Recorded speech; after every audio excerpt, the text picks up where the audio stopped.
फुले सातारा जिल्ह्यातील खंडाळा तालुक्यातील नेवासी गावच्या खंडूची नेवासी पाटलांची मी कन्या.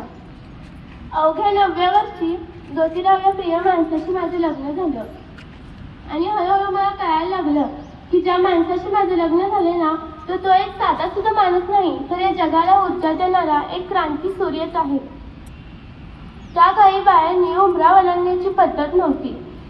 बायांनी कसं आपण घर, आपलं घर आणि आपली घरातली माणसं, त्या काही उच्च नीचता, स्त्री पुरुष असा लय भेदभाव होता. पण या सगळ्यांना एकच मार्ग होता, तो म्हणजे शिक्षण. शिक्षण हा एकच ध्यास ज्योतिरावांच्या मनात होता.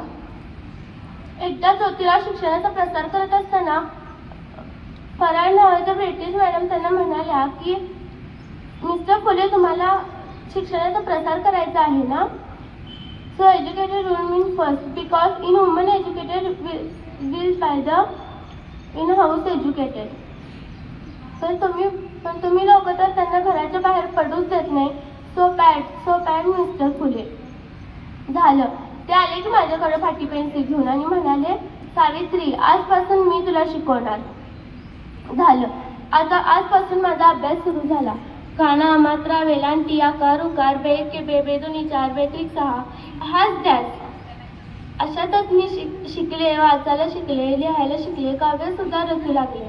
आणि अशातच 1 जानेवारी, शनिवारी 1 जानेवारी 1848ला पुण्यातील भिडे मळ्यात आम्ही पहिली शाळा उभी केली. त्यातच मी पहिली शिक्षिका आणि मुख्याध्यापिका झाले.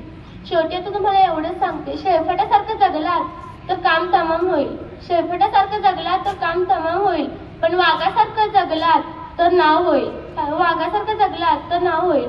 कारण एक मुलगा शिकला तर तो एकदा शहाणा होतो, पण जर मुलगी शिकली ना तर संपूर्ण घराण्याला शहाणी करते.